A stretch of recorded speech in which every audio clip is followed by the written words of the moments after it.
ನಮಸ್ಕಾರ ರೀ. ಸ್ವಾಗತ ಸುಸ್ವಾಗತ ನಮ್ಮ ಮನೆಯ ಆರೋಗ್ಯ ಚಾನಲ್ಗೆ. ಯಾರ ಹೊಸಬ್ರಿದ್ರೆ ದಯವಿಟ್ಟು ನನ್ನ ಚಾನಲ್ನ ಸಬ್ಸ್ಕ್ರೈಬ್ ಮಾಡಿರಿ.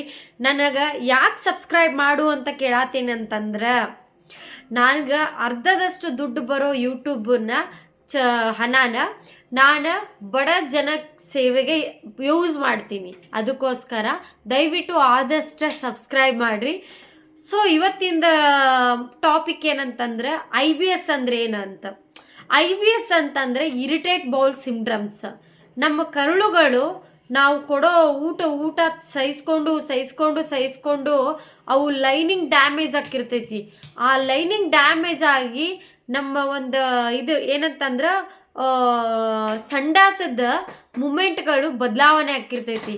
ಹೆಂಗಂತಂತಂದ್ರೆ ಅದು ಡೈಜೆಷನ್ ಆಗಲ್ಲ, ಡೈರಿಯಾ ಸ್ಟಾರ್ಟ್ ಆಕೈತಿ, ಲೂಸ್ ಮೋಷನ್ ಸ್ಟಾರ್ಟ್ ಆಕೈತಿ. ಇದರಿಂದ ಕೆಲವೊಂದು ಟೈಮ್ IBD ಆಗಿ ಕೆಲವೊಂದು ಟೈಮ್ ಲಿವರ್ ಡ್ಯಾಮೇಜ್ ಆಗೋ ಚಾನ್ಸಸ್ ಇರ್ತೈತಿ.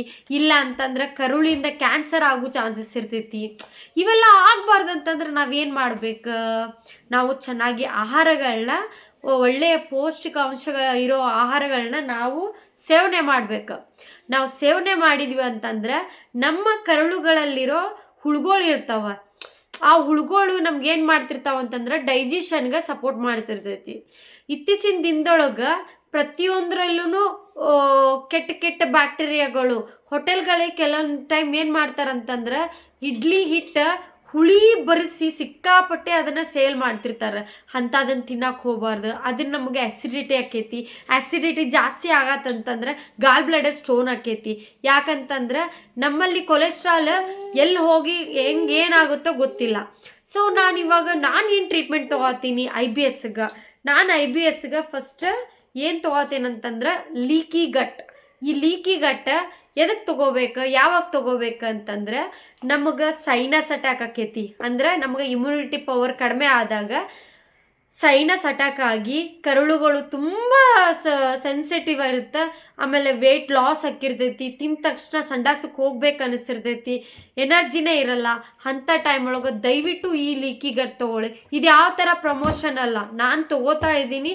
ನನ್ನ ಒಂದು ಮೆಡಿಕಲ್ ಕಂಡೀಷನ್ಗೆ ನಾನು ಇದನ್ನು ನಿಮ್ಗೆ ಹೇಳಾಕತ್ತೀನಿ. ಓಕೆ, ಸೊ ಇದು ಪ್ರೋ ಮತ್ತು ಬಯೋಟಿಕ್ ಥರ ವರ್ಕ್ ಆಗೋ ಥರ ಐತಿ. ಸೊ ಅದ್ರ ಮೇಲ್ಗಡೆನ ಬರ್ದಾರ ನಿಮ್ಗೆ. ಇದರಲ್ಲಿ ಲೈನಿಂಗ್ ಡ್ಯಾಮೇಜ್ ಇದ್ರೆ ಸರಿ ಮಾಡ್ಕೊಂಡ ಹೋಗ್ತೈತಿ. ಸೊ ಈ ಮೆಡಿಸನ್ ತುಂಬ ಇಂಪಾರ್ಟೆಂಟ್. ಯಾರಿಗಾದ್ರೂ ದಯವಿಟ್ಟು IBS ಇತ್ತಂತಂದ್ರೆ ಇದು ಅಮೆಝಾನಲ್ಲೂ ಸಿಗ್ಬೋದು, ನನಗೆ ಗೊತ್ತಿಲ್ಲ. ನೀವು ಲೀಕಿ ಗಟ್ ಅಂತ ಹೊಡೆದ್ರೆ ನಿಮ್ಗೆ ಸಿಗ್ತೈತಿ ಏನ. ಸೊ ನೆಕ್ಸ್ಟ್, IBS ಇದ್ದವ್ರಿಗೆ ಓವರ್ ಕಾನ್ಸ್ಟಿಪ್ಷನ್ ಆಗಿರ್ತೈತಿ. ಅವಾಗ ಅವ್ರ ಹೈ ಫೈಬರ್ ಊಟ ಕನ್ಸ್ಯೂಮ್ ಮಾಡ್ಬೇಕು. ಅದನ್ನು ನಾನು ನಿಮ್ಗೆ ವಿಡಿಯೋ ಮೂಲಕ ಯಾವ ಥರ ಕನ್ಸ್ಯೂಮ್ ಮಾಡೋದಂತಂದ್ರೆ, ಯಾವ ಥರ ಊಟ ಮಾಡೋದನ್ನು ನಾನು ನಿಮ್ಗೆ ತಿಳಿಸ್ಕೊಡ್ತೀನಿ. ಅದಕ್ಕಿಂತ ಮುಂಚೆ ಫೈಬರ್ ಆ ಥರ ಕಾನ್ಸ್ಟಿಪ್ಷನ್ ಇದ್ದಾಗ ಇದು ಸೋವಾ ಅಂತ ಒನ್ ಸ್ವಿಫ್ಟ್ ಮೋಷನ್, ಇದನ್ನು ನೀವು ತೊಗೊಂಡ್ರೆ ನಿಮಗೆ ಸಂಡಾಸ ಅಳಕಾಕೈತಿ. ಪ್ಲಸ್ ಏನಂತಂದ್ರೆ ಇದರಿಂದ ಯಾವ ಸೈಡ್ ಎಫೆಕ್ಟು ಇಲ್ಲ. ಯಾಕಿಲ್ಲ ಅಂತಂದ್ರೆ ಇದು ವೇಗನ್ ಪ್ಲಾಂಟ್ ಬೇಸಿಂದ ಇದನ್ನು ಮಾಡಿದ್ದಾರೆ. ಓಕೆ, ನೆಕ್ಸ್ಟ್, ನಿಮ್ಗೆ ಓವರ್ ಗ್ಯಾಸ್ಟ್ರಿಕ್ಕು, ಬ್ಲಾಟಿಂಗು, ಆ್ಯಸಿಡಿಟಿ, ವಾಂತಿ ಬಂದಂಗೆ ಆದಾಗ ನೀವು ದಯವಿಟ್ಟು ಗಟ್ ಸೆಟ್ ಗೋ ಸೋವಾದ ಅವ್ರದ್ದು ಪ್ರಾಡಕ್ಟ್ ಇರ್ತೈತಿ, ನೀವು ಹೋಗ್ಬೋದು. ಸೊ ಇದು ಪಾಪ್ ಟು ಡಿಬ್ಲಾಟ್, ಇದು ಯಾರಿಗಾದ್ರೂ ನಾರ್ಮಲ್ ಆ್ಯಸಿಡಿಟಿ ಇತ್ತಂತಂದ್ರೆ ಖಂಡಿತವಾಗ್ಲೂ ಇದನ್ನು ತೊಗೊಳ್ಳಿ. ಇದು ಹೆಲ್ಪ್ ತುಂಬ ಆಕೈತಿ. ಇದು ಯಾವುದೋ ಥರ ಪ್ರಮೋಷನ್ ಅಲ್ಲ, ನನ್ನ ಜೀವನ ಬದಲಾವಣೆ ಮಾಡಿದ ದೇವ್ರಿ ಇವೆಲ್ಲ. ನನಗೆ ದಿನಕ್ಕೆ 20-30 ಗುಳಿಗೆ ತೊಗೊತಿದ್ದೆ. ಇವತ್ತು 2 ಗುಳಿಗೆ ತೊಗೋತೀನಿ. ಪ್ಲಸ್ ಈ ಮತ್ತು ಬಯೋಟಿಕ್ಗಳನ್ನು ನಾನು ತೊಗೋತೀನಿ. ಆಗಿನ ಕಾಲದೊಳಗ್ರಿ ಏನಾಕಿತ್ತಂತಂದ್ರೆ ಮನ್ಯಾಗ ಎಲ್ಲ ಸಿಕ್ತಿತ್ತ, ಹೋಟೆಲ್ಗಳು ಕಡಿಮೆ ಇರ್ತಿತ್ತು. ಇವಾಗ ಸ್ವಿಗ್ಗಿ, ಜೊಮ್ಯಾಟೊ ಅದು ಇದು ಅಂತ ಬಂದು ನಮ್ಮ ಜೀವನನ ಹಾಳು ಮಾಡಾಕತ್ತೈತಿ. ಅವು ಬಂದ್ರೂ ನಾವು ಮನೆ ಊಟ ಮಾಡ್ಕೊಂಡು ಹೋದಿವಿ ಅಂತಂದ್ರು ಚಲೋ ಇರ್ತೈತಿ. ಆಮೇಲೆ ಆಗಿನ ಕಾಲದೊಳಗೆ ಒಳ್ಳೆ ಫಲವತ್ತಾದ ತರಕಾರಿಗಳು ಸಿಕ್ತಿತ್ತು. ಇವಾಗ ಸಿಗ್ತಾ ಇಲ್ಲ. ಯಾಕೆ ಸಿಗ್ತಾ ಇಲ್ಲ ಅಂತಂದ್ರೆ ಪ್ರತಿಯೊಂದಕ್ಕೂ ಕೆಮಿಕಲ್ ಹಾಕ್ತಾರೆ, ಪ್ರತಿಯೊಂದಕ್ಕೂ. ಆಗಿನ ಕಾಲದೊಳಗೆ ಸತ್ತ ಹೆಣಗಳ ಮೇಲೆ ಸೈಂಟಿಫಿಕ್ ಆಗಿ ವಿಜ್ಞಾನಿಕವಾಗಿ ಪ್ರಯೋಗ ನಡೀತಿತ್ತು.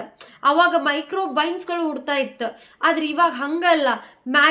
ಮ್ಯಾಗಿನ ಎಷ್ಟು ದಿನ ಸ್ಟೋರ್ ಮಾಡಿ ನಮಗೆ ಎಷ್ಟು ದಿನ ಅದನ್ನು ಹೆಂಗೆ ಕೊಟ್ಟಿರ್ತಾರೋ ಗೊತ್ತಿಲ್ಲ. ಬನ್ಸ್ಗಳು, ಬ್ರೆಡ್ಗಳು ನಮ್ಗೆ ಹೇಳ್ತಾರೆ ಅವಾಗಲೇ ಮಾಡೇವಿ ಇವಾಗಲೇ ಮಾಡೇವಿ, ನೋಡಿದ್ರೆ ಮೈಕ್ರೋ ಓವನ್ಗಳಲ್ಲಿ ಬಿಸಿ ಮಾಡಿಕೊಡ್ತಾರೆ. ಸೊ ಇಂಥವೆಲ್ಲ ಪದಾರ್ಥಗಳನ್ನು ನಾವು ಕಡಿಮೆ ಮಾಡಿಕೊಂಡು ಜೀವನಾನ ಹೊಸದಾಗಿ ಆರಂಭ ಮಾಡಿದ್ರೆ ನಮ್ಮ ಜೀವನ ಚಲೋ ಇರ್ತೈತಿ. ನಾವು ಎಲ್ಲ ಥರ ಹೊರಗಡೆ ತಿಂದರೂ ಏನು ಪ್ರಾಬ್ಲಮ್ ಇಲ್ಲ, ವಾರಕ್ಕೊಂದ್ಸಲ ತಿನ್ನೋಣಂತ. ನಾನು ವಾರಕ್ಕೆ 2 ಸಲ 1 ಸಲ ತಿಂತೀನಿ, ನಾನು ತಿನ್ನಂಗಿಲ್ಲ ಅಂತ ವಾದ ಮಾಡಂಗಿಲ್ಲ.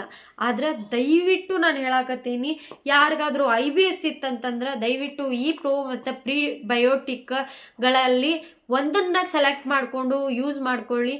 ಇದೇ ಕಂಪ್ನಿ ಆಗ್ಬೇಕಂತ ಏನಿಲ್ಲ, ನಿಮ್ಮ ಡಾಕ್ಟ್ರ್ ಯಾರು ಇರ್ತಾರಲ್ಲ ಅವ್ರಿಗೆ ಹೇಳ್ರಿ ನಂಗೆ ಪ್ರೋಬಯೋಟಿಕ್ ಮತ್ತು ಪ್ರೀಬಯೋಟಿಕ್ ಬೇಕು, ನನ್ಗೆ ದಯವಿಟ್ಟು ಬರೆದು ಕೊಡ್ರಿ ಯಾವುದಾದ್ರೂ ಕಂಪ್ನಿದಂತಂದ್ರೆ ಖಂಡಿತವಾಗ್ಲೂ ಕೊಡ್ತಾರೆ.